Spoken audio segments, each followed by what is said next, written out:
Good morning student. आज हम एक नया अध्याय जो है पढ़ेंगे जिसका नाम है ध्वनि। सबसे पहले हम समझते हैं कि ध्वनि जो है क्या होती है। ध्वनि जो है एक प्रकार की ऊर्जा होती है, जैसे आपका प्रकाश है, विद्युत है या ऊष्मा, है ना। ये सभी जो है क्या होते हैं, ऊर्जा के रूप में होता है, जो हमारे कानों के माध्यम से, है ना, उसे क्या करता है, सुनने का आभास जो है करता है। ध्वनि जो है ना, या ध्वनि के जो स्रोत है ना, स्रोत स्वरूप कहा जाए तो एक कंपन के रूप में यह जो है क्या होता है, उत्पन्न होता है, जो हमारे कानों तक मतलब क्या होता है, सुनाई जो है देता है, एक आवाज के रूप में, है ना, एक ध्वनि के रूप में, है ना। तो इस प्रकार से हम कह सकते हैं कि ध्वनि जो है एक प्रकार की क्या होती है, ऊर्जा जो है होती है। ध्वनि संचरण के लिए क्या होती है, माध्यम की आवश्यकता जो है होती है। जैसे कि हवा एक माध्यम हो सकता है जिसमें अपन क्या कर सकते हैं, जैसे हम बोलेंगे तो हमारी आवाज़ जो एक स्थान से दूसरे स्थान तक कैसे पहुंचेगा है, ये जो है आपका हवा के माध्यम से एक स्थान से दूसरे स्थान तक पहुंचेगा, है ना, जिससे हमको क्या होता है, ध्वनि जो है सुनाई देती है ना। इस प्रकार से मतलब क्या होता है, ध्वनि संचरण के लिए, है ना, माध्यम का होना बहुत ही आवश्यक होता है। क्योंकि मतलब क्या होता है, अगर माध्यम नहीं होगा, है ना, तो वो जो ध्वनि जो है हमको सुनाई जो है नहीं देगी, या हमारी आवाज़ जो है एक ही स्थान से दूसरे स्थान तक मतलब संचरित नहीं हो सकता। जैसे एक एग्जांपल ले सकते हो, जैसे जो रेल गाड़ी की जो पटरी होती है ना, रेलवे ट्रैक जो होता है, यदि हमको, है ना, प्रैक्टिकली रूप में अगर देखना है ना, कि ध्वनि का संचरण वास्तविक रूप से हो रहा है नहीं हो रहा है, तो इसके लिए अपन क्या कर सकते हैं, जैसे रेलवे ट्रैक जो होता है ना, तो उसमें अपन क्या कर सकते हैं, अगर गाड़ी बहुत बहुत अधिक दूरी पर है तो हम थोड़ा सा क्या कर सकते हैं, जैसे पटरी के पास में अपन, है ना, कान को रख कर क्या कर सकते हैं, उसको सुनने का प्रयास कर सकते हैं। जब रेल की जो पटरी के ऊपर है, जब ट्रेन जब चलते रहती है, तो उसका संचरण जो है क्या होता है, वो जो है उसकी ध्वनि जो है हमको वहां पर सुनाई जो है देता है। ऐसे ही आप बचपन में एक प्रयोग करते थे, जैसे दो माचिस के डिब्बे लेते थे और दो माचिस के जो डिब्बे होते थे, वो बीच से उसको क्या कर देते थे अपन, एक धागे के से उसको जोड़ देते थे, है ना। तो एक व्यक्ति क्या करता था, एक कान पे रखता था और दूसरा व्यक्ति, है ना, दूसरे माचिस के डिब्बे को वहां से क्या करते, ध्वनि को मतलब या कुछ बोलता था, तो जिससे अपन क्या करते थे, उस ध्वनि को हम दूसरे माचिस के डिब्बे में हम क्या कर सकते थे, सुन सकते। तो ऐसे ही बहुत सारे प्रयोग है जिसके माध्यम से हम ध्वनि को हम अच्छे से समझ सकते हैं, ठीक है। तो इस प्रकार से मतलब ये दोनों एग्जाम्पल देने का ये तात्पर्य था कि हम क्या कर सकते हैं कि ध्वनि को, है ना, कई उदाहरणों से हमको समझ सकते हैं, है ना। ठोस में क्या होता है, सबसे ज्यादा मतलब ध्वनि का संचरण जो है होता है, आपको याद रखना है, ठीक है, कि ठोस में सबसे ज्यादा ध्वनि का संचरण जो है होता है, सबसे अधिक जो है होता है। इसके अलावा देखते हैं कि ध्वनि का संचरण जो है ना किस प्रकार से मतलब होता है। तो ध्वनि का जो संचरण जो होता है, संपीड़न और विरलन के कारण से होता है। अब देखेंगे कि संपीड़न और विरलन जो है क्या होता है ना। जैसे देखो कोई स्प्रिंग होता है ना, स्प्रिंग इस प्रकार से रहता है। मान लीजिए ये जो स्प्रिंग जो होता है, इसको अपन क्या कर देते, दोनों छोर से इसको खींच देते हैं। खींचने से क्या होता है, ये स्प्रिंग जो है कहीं पर लंबा और कहीं पर ये जो है ऐसे दूर दूर पर मतलब दिखाई देता है। तो यहाँ पर देखिए जो एकदम पास पास जो स्प्रिंग होते हैं, ये क्या कहते हैं, संपीड़न कहलाते हैं। और जहाँ पर ऐसे आपको दूर दूर आपको दिखाई दे रहा है स्प्रिंग जो है, तो क्या कर रहा है, कहलाता है आपको विरलन जो है कहलाता है। तो माध्यम के ध्वनि के संचरण के लिए मतलब अपने को क्या चाहिए, ये संपीड़न और विरलन के कारण से होता है। संपीड़न व विरलन, है ना, जो ध्वनि उत्पन्न, है ना, ध्वनि जो है उत्पन्न के, है ना, कंपन करने के जो आपका करने से क्या होता है, वायु या गैस के माध्यम ये जो है उत्पन्न होता है, जो निश्चित वेग से या तरंग के रूप में यह जो है क्या होती है, आगे की ओर बढ़ती है। और ये जो जीव जो होते हैं मतलब जीव के कानों तक पहुंचते हैं और हमें आवाज जो सुनाई देता है। तो इस प्रकार से ध्वनि का संचरण जो है संपीड़न और विरलन के माध्यम से होता है। आइए हम इसी क्रम में देखते हैं कि कौन कौन से मतलब ध्वनियाँ जो है होती हैं, है ना, और किसे हम अपने कानों के द्वारा सुन सकते हैं और किसे अपने कानों के द्वारा नहीं सुन सकते हैं। तो सबसे पहले यहाँ पर देखिए श्रव्य ध्वनि। श्रव्य का मतलब होता है सुनना। ऐसी ध्वनि जो हमारे कानों के माध्यम से सुना जा सकता है उसे हम क्या कहते हैं, श्रव्य ध्वनि जो है कहते हैं। जैसे कि यहाँ पर देखेंगे जो श्रव्य जो ध्वनि होती है ना, श्रव्य ध्वनि का जो परास होता है ना, क्या होता है आपका परास, इसका जो परास जो होता है 20 सेकंड से, है ना, 20 सेकंड से लगभग 20,000 कंपन, है ना, को हम क्या कर सकते हैं, सुन सकते हैं, है ना, 20,000 कंपन प्रति सेकंड तक की जो ध्वनियाँ जो होती है वो हमारे कानों तक क्या कर सकते हैं, सुना जा सकता है। तो ऐसी जो ध्वनि होती है उसको क्या बोलते हैं, श्रव्य ध्वनि जो है कहते हैं। दूसरा यहाँ पर देखो अश्रव्य ध्वनि होता है, क्या होता है आपका अश्रव्य ध्वनि। तो इसका जो परास जो होता है आपका, है ना, 20,000 से क्या होता है, अधिक होता है। क्या होता है आपका, इसका जो परास है कितना, 20,000, है ना, कंपन प्रति सेकंड से क्या होता है, ये अधिक होता है ना। तो ये जो ध्वनियाँ जो है ना, ये जो ध्वनियाँ जो होती हैं ये मतलब क्या होता है, इसका जो प्रभाव जो होता है मनुष्य के कानों पर नहीं पड़ता है, ठीक है। तो ऐसी ध्वनियाँ जो होती हैं, ऐसी जो ध्वनियाँ जो होती है उसको क्या बोलते हैं, अश्रव्य ध्वनि जो है कहते हैं, है ना। एक बार और रिपीट कर दे रही हूँ कि ऐसी ध्वनियाँ जिसका 20,000 कंपन प्रति सेकंड से अधिक या फिर, है ना, इससे क्या होगा, कम होगा, इससे क्या होगा, कम होगा, है ना। तो इसका जो प्रभाव जो होता है हमारे कानों में नहीं पड़ता है ना। तो ऐसे जो ध्वनियाँ होती है उसको क्या बोलते हैं, अश्रव्य ध्वनि कहते हैं, या हमारे कानों के द्वारा सुना नहीं जा सकता। जैसे कि आप लोग देखेंगे भूकंप, है ना, भूकंप जब आता है तो केवल अपन उसको क्या कर सकते हैं, अनुभव बस कर सकते हैं, ठीक है।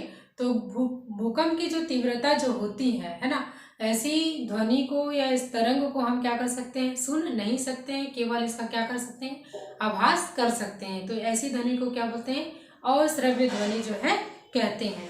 अब यहाँ पर देखेंगे तीसरा होता है आपका परश्रव्य ध्वनि, है ना। तो परश्रव्य ध्वनि जो है क्या होता है आपका 20,000, है ना, 20,000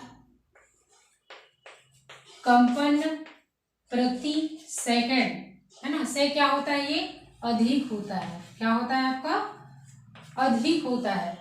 तो ऐसी ध्वनि को हम क्या कहते हैं, परश्रव्य ध्वनि जो है कहते हैं। इसे हमारे कानों के द्वारा ग्रहण नहीं किया जा सकता, है ना।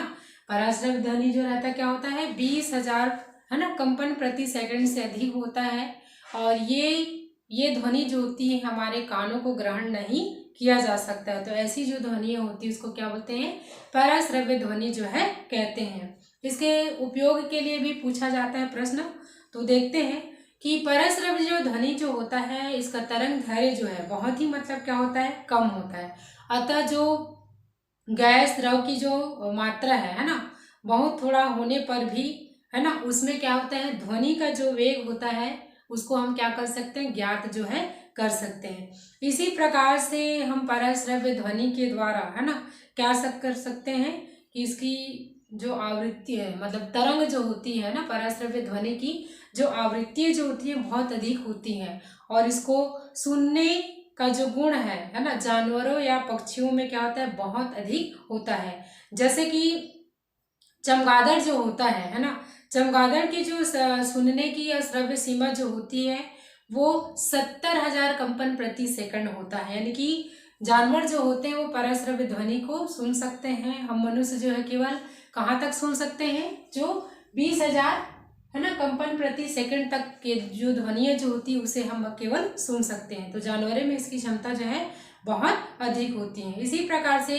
जल तथा तेल जैसे, है ना, अमिश्रित जो द्रव होते हैं उसको मिला करके, है ना, तथा उन पर परश्रव्य ध्वनि डालने पर, है ना, स्थायित्व इमल्सन ये जो है क्या होता है, बन जाता है। तो इस प्रकार से परश्रव्य ध्वनि का उपयोग जो है किया जाता है, ठीक है। या फिर कह सकते हैं जो परश्रव्य ध्वनियाँ जो होती है, जैसे समुद्रों में क्या होती है, जहाजें जब डूब जाती है ना, तो उसका मतलब पता लगाने के लिए भी इसका प्रयोग जो है मतलब किया जाता है। ठीक है, इसके अलावा अब हम देखते हैं तरंग के बारे में, तरंग और उसके प्रकार के बारे में। तो सबसे पहले हम समझते हैं कि वास्तविक रूप से है ना तरंग जो है क्या होता है। तो तरंग का मतलब होता है, एक प्रकार से कहना चाहिए कि जैसे हमारा एक उदाहरण दे रही हूँ, जैसे कोई तालाब है, तालाब में एक पत्थर आप फेंक देते हैं तो देखना कि पत्थर जाके डूब जाता है ना। लेकिन वहाँ पर देखना जो पानी का ऊपरी जो सतह रहता है उसमें से एक ऐसे तरंग उत्पन्न होता है, पानी जो है से सर्कल की वजह से दूर तक मतलब क्या होता है, सर्कल जो है बन जाता है। ठीक है, तो एक प्रकार से कहना चाहिए यह भी जो है ना तरंगे जो है एक कंपन मतलब होता है, एक प्रकार की ऊर्जा ही है ना, जिससे मतलब क्या होता है वहां से एक कंपन जो उत्पन्न होता है और जिससे जल के अणु जो है हमको दूर जो है जाता हुआ मतलब प्रतीत जो है होता है ना। तो इसको अपन क्या कहते हैं, तरंग कहते हैं। तो तरंग जो है क्या होता है आपका दो प्रकार का होता है। ठीक है, तरंग कितने प्रकार का होता है, दो प्रकार का। एक आपका अनुप्रस्थ तरंग होता है, दूसरा अनुदैर्घ्य तरंग होता है। तो सबसे पहले हम देखते हैं कौन सा तरंग, अनुप्रस्थ तरंग को। ठीक है, तो अनुप्रस्थ तरंग में यहाँ पर आप लोग देखेंगे कि जो तरंगे जो होती हैं है ना, एक प्रकार से मतलब क्या होती है, ऊर्जा के रूप में होता है। किस प्रकार में होता है, ये ऊर्जा के रूप में होता है। ठीक है, तो सबसे पहले हम परिभाषा देखते हैं कि इसका अनुप्रस्थ तरंग। तो वे तरंगे जिसमें क्या होती हैं, कण के है ना तरंग संचरण के लिए क्या होती है, दिशा के लंबवत है ना दोलन करते हैं ना, दिशा के लंबवत क्या करते हैं, दोलन करते हैं। तो ऐसे तरंगों को क्या कहते हैं, अनुप्रस्थ तरंग जो है कहा जाता है। क्या कहते हैं, अनुप्रस्थ तरंग जो है कहा जाता है। जैसे कि यहाँ पर देखेंगे, ये एक कहना चाहिए तरंग को समझने के लिए है, एक मतलब समतल सतह के रूप में है। जब मान लिया जाए इसमें है ना क्या होता है कि कोई विक्षोभ जब उत्पन्न होता है तो तरंग जो है कैसे होता है, ऐसे ऊपर नीचे इस प्रकार से तरंग जो है क्या होता है, जाता है। ठीक है, तो वे तरंगे जिसमें क्या होती है आपके माध्यम के कण के संचरण के लिए क्या होती है आपका दिशा के लंबवत है ना क्या करते हैं, ये दोलन करते हैं। तो यहाँ पर हम देख सकते हैं कि ये जो है क्या है, एक प्रकार से तरंग उत्पन्न है। तो यहाँ पर देखें क्या है आपका दिशा के लंबवत है ना दोलन करते हैं। तो जैसे यहाँ पर देखो, ये मान लीजिए है ना कोई एक पानी यहाँ से मान लीजिए पानी वाला माध्यम है, अगर यहाँ पर कोई विक्षोभ उत्पन्न होता है ना, तो ये जो है क्या होगा, ऐसे ऊपर नीचे की ओर मतलब क्या करता है, जाता है। यानी ऊपर एक प्रकार से क्या बनाता है, ये श्रृंग का निर्माण करता है। क्या बनाता है, श्रृंग का। और ये वाला जो भाग है वो क्या कहलाता है आपका, गर्त का निर्माण जो है करता है। तो ये तरंगे जो होती है क्या होती है आपका अनुप्रस्थ तरंगे जो है कहलाती हैं। ठीक है, तो यानी कि अनुप्रस्थ तरंगों में क्या होता है, श्रृंग और गर्त का निर्माण जो है होता है। ठीक है, अब हम देखते हैं दूसरा क्या, अनुदैर्घ्य तरंग। तो अनुदैर्घ्य तरंगे वे तरंगे होती है जिसमें क्या होती है, माध्यम के जो कण हैं वो तरंग संचरण की दिशा के क्या होता है, समांतर दोलन करते हैं। तो ऐसी तरंगे जो है क्या कहलाती है आपकी अनुदैर्घ्य तरंगे जो है कहलाती है। इनमें क्या होता है आपका संपीड़न और विरलन होता है। संपीड़न और क्या होता है आपका विरलन जो है उत्पन्न होता है। जैसे मैंने आप लोग स्प्रिंग का उदाहरण दिया था, एक समान स्प्रिंग है ना ये, तो जब इसको अपन क्या कहते हैं खींच देते हैं ना दोनों किनारे से या दोनों सिरों से, तब यहाँ पर देखें कुछ इस प्रकार की संरचना जो है दिखाई देती है। कहीं पर घना रहता है स्प्रिंग, कहीं पर दूर दूर पर रहता है। तो घना हुआ जो भाग है वो क्या कहलाता है आपका संपीड़न कहलाता है, और ये वाला जो भाग क्या कहलाता है आपका विरलन जो है कहलाता है। ठीक है, तो अनुदैर्घ्य तरंगे मतलब इसमें क्या होता है, जो माध्यम का जो कण जो होता है वो क्या करता है, समांतर जो है क्या करते हैं, दोलन करते हैं। तो ऐसी तरंगे को क्या कहते हैं, अनुदैर्घ्य तरंगे जो है कहते हैं। ठीक है, इसमें अगर और बताना है तो हम ये कह सकते हैं, जैसे अनुप्रस्थ जो तरंगे जो होती हैं है ना, इसका संचरण जो है किसी ठोस व फिर द्रव सतह में है ना क्या होता है, हो सकता है, लेकिन गैसों में क्या होता है, ये नहीं होता है। और अनुदैर्घ्य में क्या होता है आपका, इसका संचरण केवल क्या होता है आपका जो ठोस है, द्रव है और गैस तीनों में हो सकता है। ठीक है, तो आप जैसे कि अनुदैर्घ्य और अनुप्रस्थ तरंगों में अगर लिखने के लिए आएगा तो आप इन इन दोनों में आप क्या कर सकते हो, अंदर जो है लिख सकते हो। ठीक है, तो एक बार और थोड़ा सा बता देती हूँ कि अनुप्रस्थ तरंगे क्या होती है। वे तरंगे होती है जिसमें माध्यम के कण के लिए है ना क्या होती है, आपका जो कण जो होते हैं वो क्या करते हैं, दिशा के लंबवत दोलन करते हैं, और ये जो है क्या करते हैं, दिशा के समांतर दोलन करते हैं। ठीक है, अनुप्रस्थ तरंगे में है ना क्या होता है, श्रृंग और गर्त जो है उत्पन्न होते हैं, और आपका अनुदैर्ध्य जो होता है उसमें क्या होता है, संपीड़न और विलयन उत्पन्न होता है। ठीक है, और अनुप्रस्थ तरंगे जो है क्या होती है, केवल ठोस और द्रव में मतलब इसका संचरण हो सकता है, और इसमें क्या होता है, तीनों माध्यम में हो सकता है। ठीक है, तो आज के टॉपिक में हमने है ना क्या क्या अध्ययन किए हैं। ध्वनि के अंतर्गत श्रव्य ध्वनि, अश्रव्य ध्वनि, परश्रव्य ध्वनि, तरंग और तरंग के प्रकार के बारे में। धन्यवाद।